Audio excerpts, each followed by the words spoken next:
Hello everyone, welcome back to another video. Today I want to talk about Yi Sun Shin, and the reason why I'm making this video is because I genuinely believe he is one of the best tanks in the entire game. Honestly, he should have been Chaos Immortal with how strong and versatile he really is. Yi Sun Shin is one of the most flexible immortals we have in the game. He pairs extremely well with other tanks, and also he works beautifully with frontline attackers. Now, he's not necessarily the type of tank you want to run completely solo as your only frontline, but when you place him next to another tank like Bjorn, Charles, Trajan, or Ragnar, he performs amazingly. Their synergy together is incredibly solid, and to me, he's probably the best secondary tank in the whole game.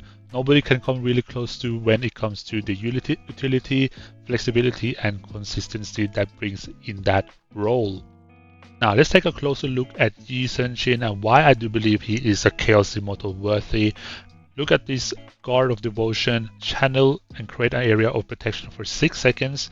All allied units will receive 30% less damage taken, and if you have artifact passive as well, you will also increase healing by 30%, which in my opinion fits very well with the meta, with Fu Fei, with Theodora, with other skills as well like Funnel Life, Life Protections, and more.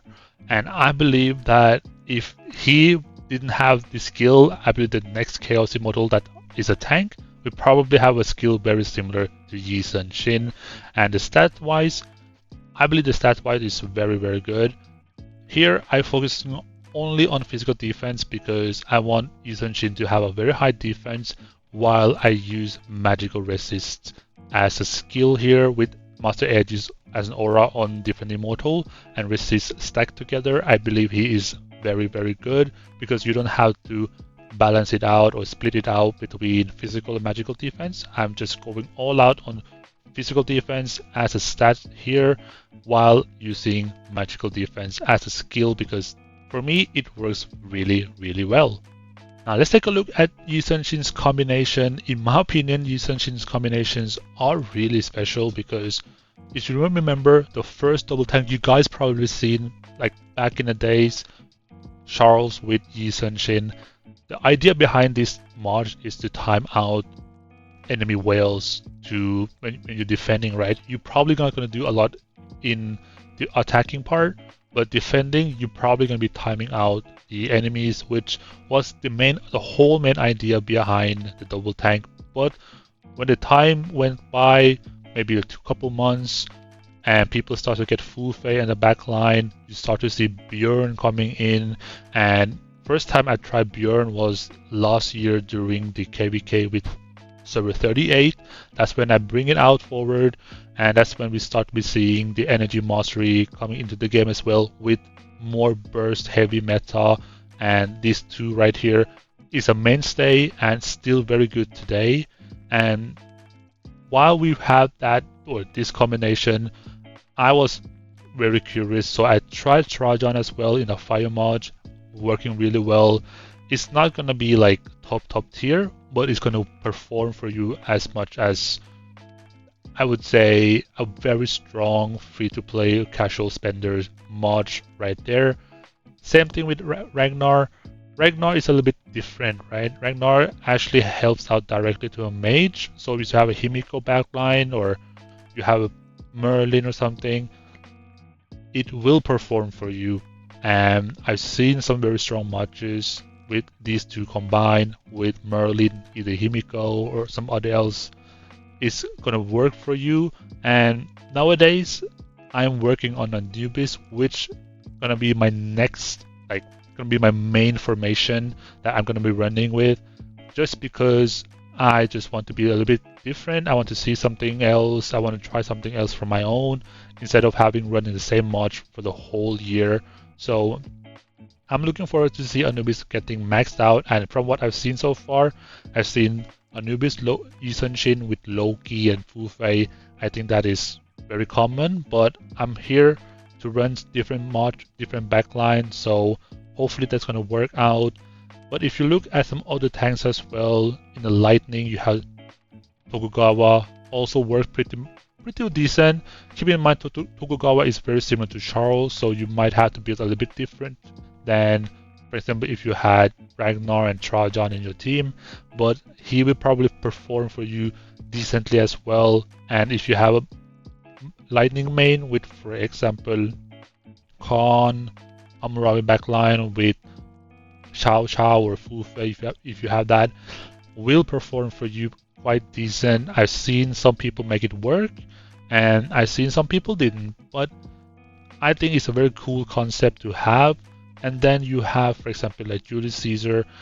I am not really sure if I really recommend this one, because Julius Caesar and Yi Sun Shin, in my opinion, falls under the same category where they are both very good secondary tank immortal, right?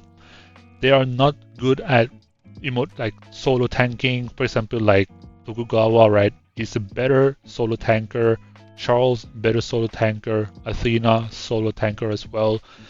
They can just hold their off on their own, while Yi Sun Shin, being cavalry, can struggle a little bit against, you know, Alex, struggle against Poseidon, because he is originally, or the troops immortal right here, is not really good for tanking, it's more for attacking. So that's why I believe he is basically the best secondary tanker in the game.